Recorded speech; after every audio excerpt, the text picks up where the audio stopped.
So thanks everybody once again for joining us for our latest webinar in the Echo Means Business Social Media Lounge, our digital edition this year. My name is Sam Fiorella. I am partner at Sensei Marketing and developer and manager of the Echo Means Business community and mobile app, which is sponsored by Echo Incorporated. So our many thanks to Echo for that.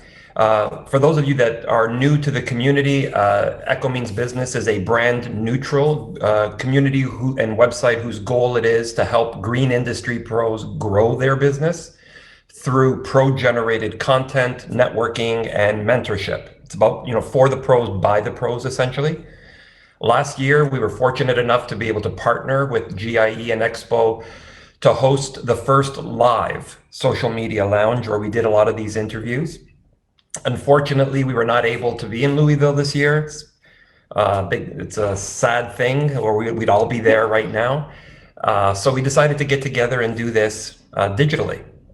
For this particular session, we've decided to bring back some old favorites of ours with talk about a new brand and some new products. So joining us for this session is Andy Walters, National Account Manager, and Jonathan Guarnieri, Product Manager at Z-Turf Equipment.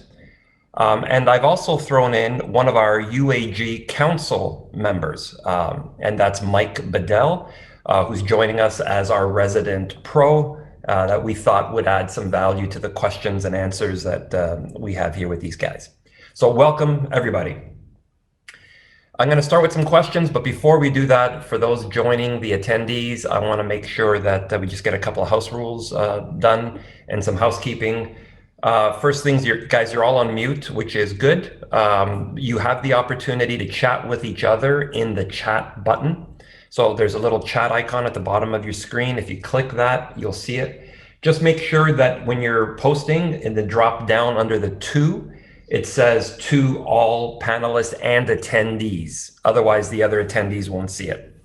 If you have a question for our guests today, we're going to encourage you to ask those questions. Down at the bottom of your screen, there's also a Q&A button to ask either Mike, Jonathan, or Andy a question. Please click the Q&A button and ask the question there, and we'll try and get to it throughout the course of this. Make sure that your name is accurate. So we are running a contest here. We're going to Echo, our sponsor, is giving away $1,500 worth of product, not swag, actual product, cash to spend on any product that you want, which is fantastic. To be eligible, you need to be here at the end of this session, but we also need to see your name. So you may have, if your name is something crazy and weird, just right click on it and change it so that our team knows who you are and we can register your ballot. The more of these sessions over the next 3 days or 2 days now that you participate in, the more ballots you have to win, and we'll do the draw at the end of our Friday session. And we are recording, so for those of you on screen, keep your clothes on. We've heard too many stories lately about this. Hands up in the air, clothes on, and don't say anything that your wife and kids wouldn't want to hear you saying online, because we will be playing this back again on our site. So that's it. So why don't we just jump right into it? Andy, Jonathan, I'm going to start with the obvious for a lot of people. Z-Turf Equipment. It's not a name many of us are familiar with. This is something new for you guys. So why don't you tell us a little bit about the brand, first of all? We actually do know it, but don't know the name. Yeah, so I'm getting some weird feedback here. There we go. I'll go ahead and take that one. So several years ago, we acquired Z-Spray, or LT Rich Products. And through that, we realized just how much brand equity there was in this name of Z-Spray. So what we wanted to do was we wanted to kind of play off that Z-Spray name, which then transitioned into Z-Turf Equipment. And that now is the umbrella under which all of our turf management products are. So before we had some Exmark turf management stuff, we had a lean to steer spreader sprayer, two stand-on aerators. All of that has now been transferred under this umbrella of Z Turf Equipment. This way we kind of have Exmark as the brand that all of our mowers are under, and then Z Turf Equipment is going to be the brand under which all of our turf management products are under. And with that, you'll have like the Z Spray, the Z Aerate, and then the Z Seed. And it's really just to kind of maximize that brand equity that we had when we acquired LT Rich Products and that Z Spray name. So that's what that is. So moving forward in the future, you won't see any more Exmark branded turf management product. It's all going to be under this umbrella of Z Turf Equipment, which is, you know, one of the Exmark family of brands.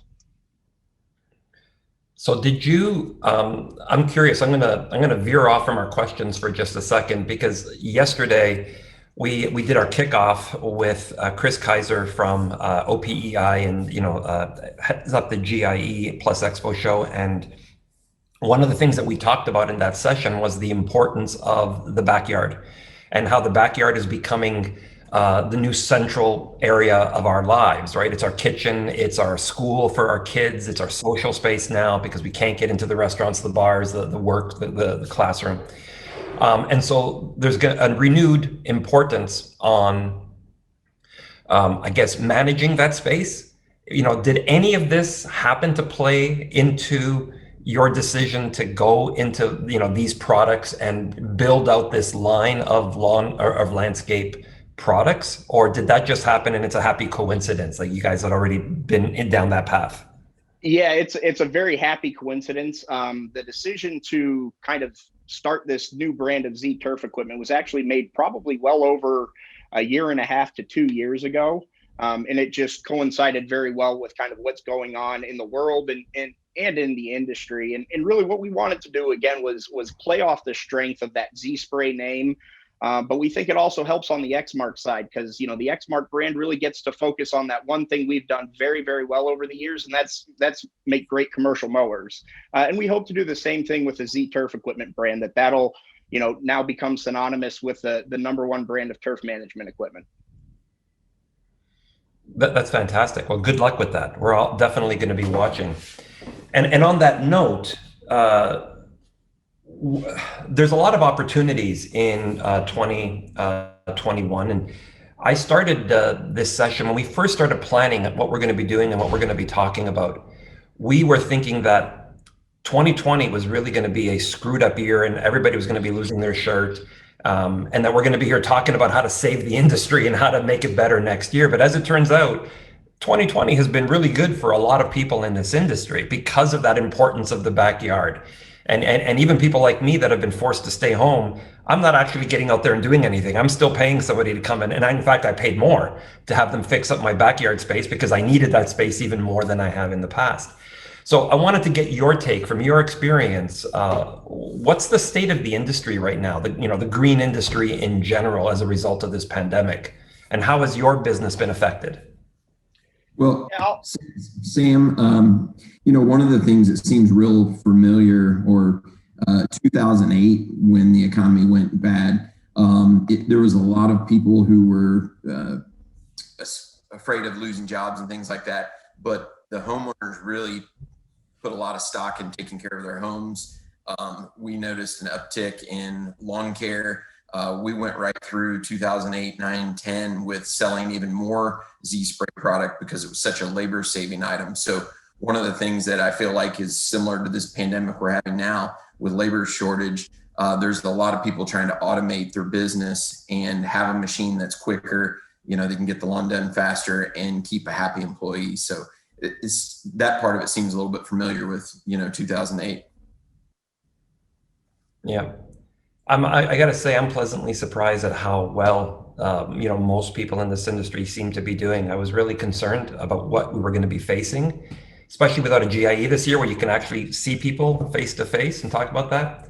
In fact, right now you should be all in Louisville, Kentucky, nursing potentially our hangovers from last night in the booth, and talking about what the products are. So I mean, I'd like to give you guys the opportunity. I tried to get some nuggets out of Chris Kaiser and Wayne Thompson yesterday in terms of what would they have been showing, what's new, and I got nothing. I failed at getting them to give me some secrets. So I'm going to ask you guys, if we were in your booth right now in GIE this year, what are some of the products, the new products that nobody has seen before that we would be trying and talking about? So we do have our newer updated stand-on aerators. So those have been rebranded under the ZTE brand. There were no real substantial physical changes there. It was all real kind of branding aesthetic changes. No new products to speak of for this year, but I can tell you I was over in our engineering test lab earlier this morning and saw some pretty cool things some of the engineers are working on. That'll be coming out here in a year or two. So I'm really, really excited about that. Can't say too much more about that. Otherwise I'll get in trouble. But Andy was helping with that prototype build about 2 weeks ago. So that's really exciting. But other than that, I mean, it would just be the Z seed, which is our 20-inch slicer seeder, our Z air rate, both the 24 and 30-inch that you'd be seeing newer or updated under that ZTE brand or Z turf equipment. And just to add to Jonathan's comment there, also, it's pretty new. The Lean to Steer, when it was rebranded as Z Turf equipment, they took the X-Mark spreader sprayer that was doing so well, added some features like digital pressure control. So it's a pretty neat setup. You set your pressure digitally now instead of having an analog gauge. If you wanted to set it 40 psi, next time you turn it on, it'll go directly to that. Same thing on the spreader side of that. For spread width control, it's digital as well. So you can go back to a common setting that is always going to spread that exact same spread width. So those are new. That was new last year at GIE, but probably wasn't shown off enough as well as it should be. So that is something to look for if you're not familiar with the new branded Z Turf equipment machine. I know a lot of manufacturers are moving to the digital platforms, like what we're doing here to promote their products more. How do guys get engaged with these products right now online or with you guys for Q&A? So the whole digital trend, that's a really fine line you have to walk, especially within our industry, because typically what we see is we're about 20 years behind the automotive industry when it comes to that introduction and acceptance of more digital controls, electronics. Like I said, it's a real fine line we have to watch. And the last thing we want to do is come out with a product that doesn't work as it is expected, or just doesn't have value to the customer. We can add all these fun and cool widgets, but if it doesn't have any meaningful value to the customer, then really what's the point in doing it? But what I would encourage those to do who are kind of interested in that kind of stuff is the best thing is to get out to your dealerships and see those products in the dealerships. They are very well educated on how those products work. And if there's any additional questions, you can always reach out to either myself, Andy, or through our Facebook or Instagram pages if you have specific questions, and we'd be more than happy to answer those. If I can jump in with a quick question off that, as a contractor, is there any way to demo your different offerings, especially with the guys missing out at that potential opportunity to do that outdoors at GIE this year? Is that something that you have offered through dealers, or should they try and get direct contact with you guys? I would say the best thing for that would, always reach out to your dealers and see what they have available in their demo fleet. And if they don't have anything, we have territory managers across the country that have a whole portfolio of demo equipment. So if a particular dealer in your area doesn't have equipment, that the specific piece of equipment that you're looking for that you want to demo, it's best to, through your dealer, they'll get in touch with us and say, hey, John Smith in Kalamazoo, Michigan really wants to try a 30-inch stand-on aerator, but we don't have any in our fleet. Well, we can call up our distributor out there and the respective territory manager to get a unit that you can demo and try out. So how do you guys, on new product development, I'm going to assume that, with you guys building out this brand, it's good to see that you're innovating, and it sounds like you innovate a year or two out, obviously, by the time from idea, concept, and production to get there. How do you guys determine what products are going to get added to a line or not? So kind of where everything kind of starts out with is we have our product planning committee, or our PPC. Any of you Office fans will get that joke there with the PPC. It's not the party planning committee, but product planning committee. So what we do is we evaluate all sorts of feedback that we get from across the country. And there's a couple things that we do. We need to understand what that business opportunity is for us, to see if it makes sense for us to build that product, and if we'd be able to sell a decent amount where it makes sense financially for our business to do so. And once we've done that, comes the fun part, or at least what I think the fun part is, and that's getting out in the field and talking with customers, understanding what their needs are, what their challenges are, what they're currently doing, and how we can go about making a product that will help them do it quicker or better or with more consistency. And then we go back to the drawing board, talk with the engineers and say, hey, look, here's the problems that customers are having. What kind of solutions do you guys as engineers think would help solve these problems? And then we go through various stages of prototypes where we'll, get some raw prototypes out there and get some feedback on it. And then based off that feedback, make the necessary changes that we have to. So it really all kind of starts with the PPC, understanding what opportunities are out there, what opportunities make sense for us as a business to go after. And then, like I said, the fun part for me is getting out there with the customers and understanding what their challenges are, and what we can do to help them meet those challenges. Prior to working for Exmark, I worked for my uncle's landscaping company up in New Hampshire for a little over 8.5 years. No, it looks like we've got a frozen screen over there with Jonathan. Yeah. Maybe to add to what Jonathan was saying as well, Sam, is, I'm more with the lawn application side of it, spreading fertilizers, spraying chemicals. And they're almost, to say that we're 20 years behind the automotive industry, we're that far also behind the ag industry.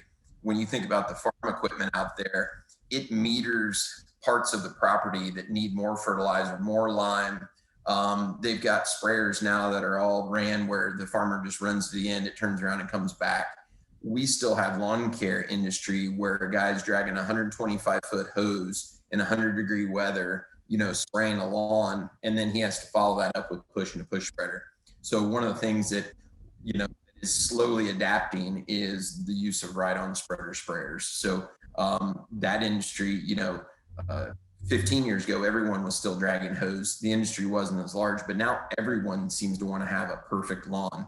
Everyone strives to have the best lawn on the block. So with that now, we're getting a lot of people who are coming into the industry, and don't want to drag a hose. So they're buying a piece of automated equipment. They're, able to get a lot more production done quickly. So that, Mike, here's your opportunity to have an impact on the industry. What's the one product that Z-Turf should be looking at developing or improving in the lawn care landscape area?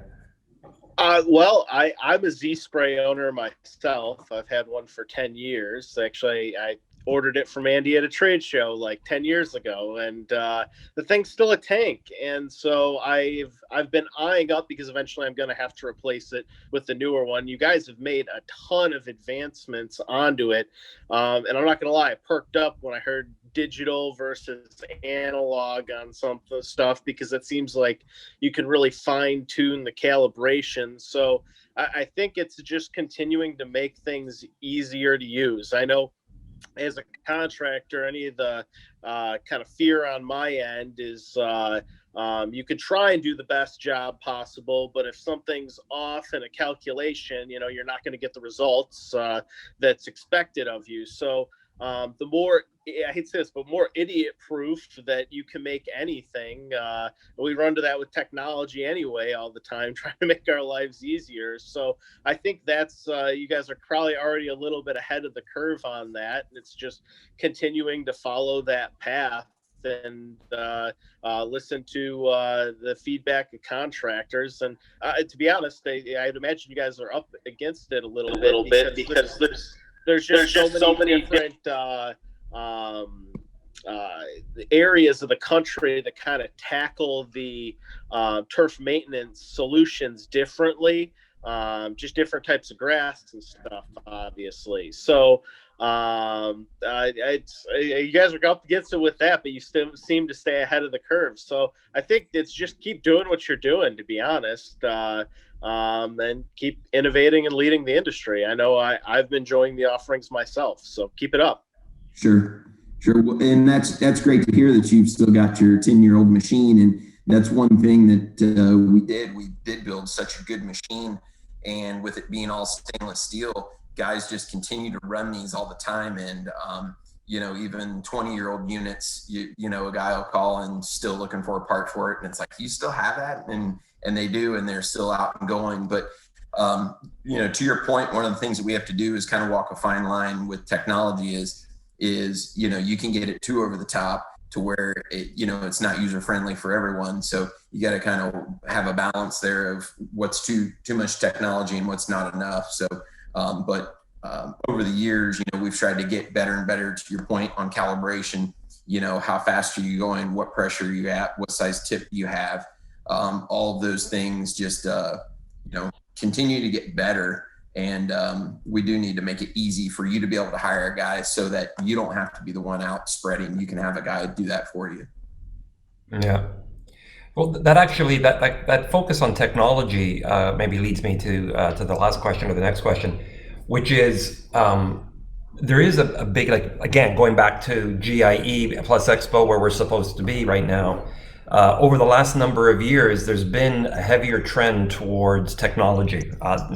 That's really being seen in a lot of different product lines, and in particular, like the robotic mowers as an example. And we've got a session coming up next on that specifically. But obviously there's a focus on that innovation, and how to take this industry into the future with your type of products in the landscaping area. So what are the trends? Can you think about 5 years from now, 3 years from now? Again, if we were at GIE, we'd be trying to talk about this and watching for those trends. What do I need to be planning my budgets for and my workforce to be trained on for? Give us some thoughts about what we should be expecting or what you envision. So I'm back on the call. Hopefully you guys can hear me. I know my video's not up and running yet, but that's one of the things you got to love about these live events. Anything that can go wrong typically does go wrong. And that's what just happened. But, as far as the autonomous stuff goes, when it comes to the application side of things, I don't know that we're going to be seeing too much autonomous stuff just due to all the chemical regulations and all that kind of stuff. I don't necessarily foresee that's going to be a growing opportunity for the turf management stuff. I think really what you're going to see is more automation in the calibration side of things, where it's, you don't have to calibrate, where the machine automatically does all of that calibration for you, so that it's really simple and easy to operate. The machine will know how fast you're going, and it'll adjust pressure to accommodate those speeds. So I really think as far as future technology goes on the turf management side of things, it's going to be more so, not having the need to calibrate your machines. I don't necessarily foresee a lot of autonomous stuff within the next several years. Maybe 10, 15 years from now, we'll start to see that, but definitely in the immediate future, I don't necessarily think that we'll see too much autonomous. It's more so going to be on that caliber side of things. I don't know if you have anything you want to add, Andy. Yeah, the only thing I would add to that as well is GPS. In the ag industry, they're using a 30-foot boom, and so people are like, why is there still not GPS on small ride-on units? The technology's there, but part of the problem is there's about a 3-foot difference there. When you've got a 30-foot boom, you can allow for 3 feet of overlap, but in the lawn care industry, 3 feet that you missed in Mrs. Jones' lawn is going to show up with weeds or be over fertilized. So the technology is not there for GPS yet. And then when you're under tree coverage and things like that, you lose reception. So there's light bars on ag equipment now that we just don't have for the ride-on equipment. But I imagine with time, all that stuff will improve. I know one of the trends that our guys are always talking, well, that's not even a trend, just one of the needs, one of the biggest needs that our pros, and Mike, you may want to elaborate on this, they're always telling us, and that we see in our chats all the time on echomeansbusiness.com, is how do I save time? How do I make myself more efficient? How do I complete more properties in the course of the day without affecting my my productivity, not even my productivity, my quality of service. So I got to imagine that any applications or any trends or any new functions that you guys are thinking of or working on have got to be moving towards that efficiency and control for these guys. Yeah, so one of the things that a lot of the, I'm sure Mike is using this as well, is routing software. So, how efficiently are they routing that lawn care applicator to where he's not bouncing all around the city, he's hitting all those. So, routing is big. Everyone wants to think about how much production their sprayer can do. We can do 4 acres an hour. There's more to that. How quickly can you refill your sprayer from your truck? How fast can you put your trailer on, or your machine on the trailer, load it, unload it? There's so many efficiencies, and I love to get into those type of things with guys because, they sit there and they worry about how fast their machine is on an acre, and then you'll watch them fill that machine up with a 1/2-inch hose, and it takes them 15 minutes to refill the machine. So there's a lot of little things there that, some of the top companies have figured out where, they can fill quickly, they can get back on the job quickly. And ultimately that allows them to hire, possibly one less guy, or let one other guy do a different job there at their particular business.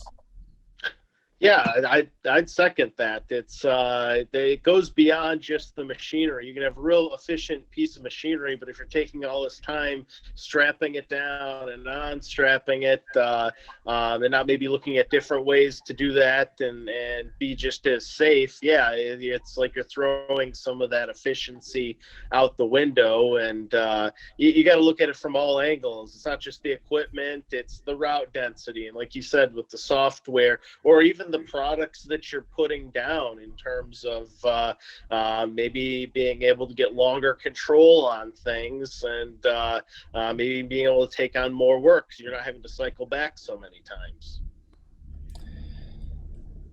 So thanks, guys. I appreciate the time that you've taken to share. We're at the 30-minute mark, so we're at our time here today.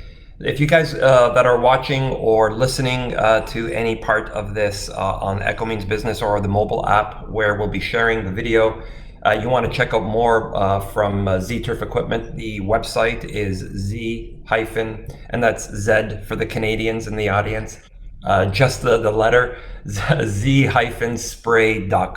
And you can check out more of their products and information there. A reminder to everybody that coming up in an hour, we have another session. We're going to be talking robots, which I'm really excited about, with Jake Valbeer from Echo Robotics. And then later, we're going to be back on with Xmark, talking about mowers, and under a new session called Movation. And we're going to be looking at the future of mowers and what technology is probably bringing and changing in that industry. And then tonight we're going to be replicating the rally that we've been having at this show. Naylor Taliaferro will be joining us, so please join us for one of those sessions if you're not already registered, and you get new ballots for the grand prize sweepstakes for every one of these that you do. So thanks, Andy, thanks, Jonathan, thanks, Mike. Appreciate your time today. Thanks. Have a good one. Bye, everybody. Thanks.